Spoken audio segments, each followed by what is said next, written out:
13 जनवरी 2025 से महाकुंभ की शुरुआत हो रही है और संगम नगरी श्रद्धालुओं के आगमन के लिए पूरी तरीके से तैयार है। इस दौरान करोड़ों श्रद्धालु संगम में डुबकी लगाएंगे। महाकुंभ में विभिन्न प्रकार के बाबाओं का आगमन भी हो रहा है, जिसमें से कुछ तो योगी हैं तो कुछ हठ योगी हैं, जबकि कुछ ऐसे भी हैं जिन्होंने घर छोड़ दिया है लेकिन अपनी एम्बेसडर कार को अपना घर बना लिया। जी हाँ, इस वीडियो में हम बात करेंगे एम्बेसडर बाबा की और एम्बेसडर बाबा की पूरी कहानी हम आपको बताएंगे। इंदौर से महाकुंभ में आए महंत राजगिरी ऐसे ही एक बाबा हैं जो अपनी कुटिया के साथ साथ भगवा रंग की पुरानी एम्बेसडर कार के लिए भी चर्चा में बने हुए हैं।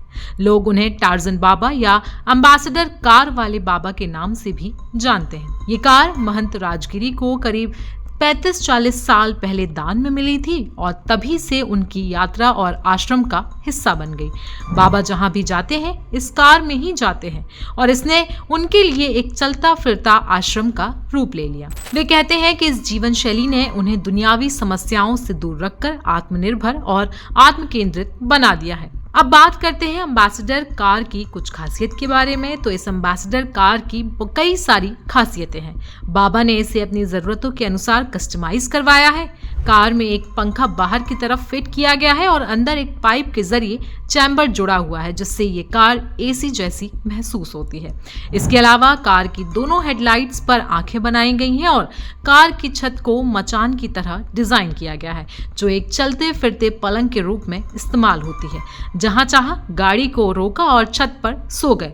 तो ये कार की इतनी सारी ही खासियतें हैं। राजगिरी बाबा कहते हैं कि उनका कोई परिवार नहीं है क्योंकि उन्होंने बचपन में ही घर छोड़ दिया था, लेकिन इस एम्बेसडर कार का मोह वो नहीं छोड़ पाए। वे मानते हैं कि ये 40 साल पुरानी कार उनके जीवन का हिस्सा बन गई है और ये जीवन के साथ ही उनका साथ निभाएगी। उनका ये भी कहना है कि ये कार ही उनकी माँ है और ये कार ही उनके पिता। तो आइए अब राजगिरी बाबा क्या कुछ इस एम्बेसडर के बारे में बता रहे हैं, हम आपको वो भी सुनवाई देते हैं। मेरा नाम महंत राजगिरी नागा बाबा है।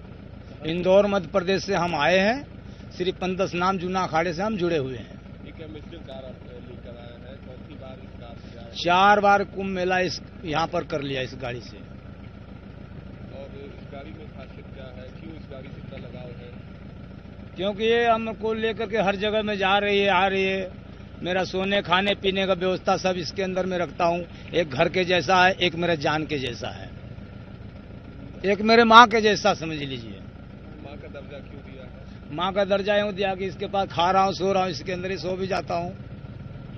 कितने दिन लगे आपको इंदौर से इस गाड़ी से आने में? 1 रात 1 दिन लग गया। गाड़ी लगभग कितनी पुरानी है ये 72 मॉडल गाड़ी है। 72 मॉडल गाड़ी है तो मैं सोचता हूँ कि लगभग 50 साल से कुछ दिन ऊपर हो गई होगी गाड़ी। 30-35 साल से मेरे पास में गाड़ी है ये। अब इसमें खराबी भी आती होगी? खराबी आती है तो कुछ मैं सामान टूल बॉक्स वगैरह रखता हूँ और जहाँ तक कि रिपेयर करना होता तो मैं रिपेयर कर लेता हूँ, और अन्यथा फिर सिटी से कोई सामान मिलता है तो ढूंढ करके जहाँ तक ले आता हूँ। पर सबसे बड़ा खासियत ये है कि हर जगह में गाड़ी ये खराब नहीं होती। जहाँ पर कि मिस्त्री इसको मैकेनिक कुछ ठीक करने वाले मिल जाए या तो खुद मैं रिपेयर कर सकूँ, इसी जगह में ये खराब होती है गाड़ी। सबसे बड़ी खासियत ये है। तो अभी आप कुंभ में आए हैं और वापस का इस गाड़ी से ही अपने? हाँ जी हाँ, अभी बनारस जाएंगे हम। यहाँ कुंभ मेला करने के बाद हम जाएंगे बनारस, 1 महीना रहेंगे, शिवरात्रि करेंगे, वहाँ पर होली तक रहेंगे।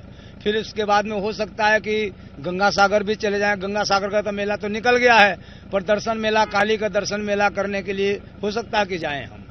नेपाल काठमांडू भी जाएं, क्योंकि सब तो मेला तो मतलब बनारस से और इलाहाबाद में हो जाएगा।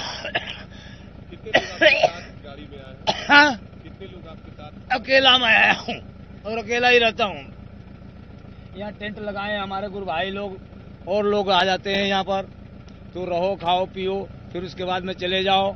हम अपनी गाड़ी से अपना सामान लेकर के खुद अपने आश्रम पर हम पहुंच जाते हैं। तो एम्बेसडर बाबा की इस अनोखी कहानी पर आपकी राय क्या है, हमें कमेंट सेक्शन में आप जरूर बताएं। साथ ही साथ हमें ये भी बताएं कि महाकुंभ की तैयारी के लिए आप क्या प्लान कर रहे हैं। बाकी देश दुनिया की खबरों के लिए आप बने रहें जनसत्ता के साथ।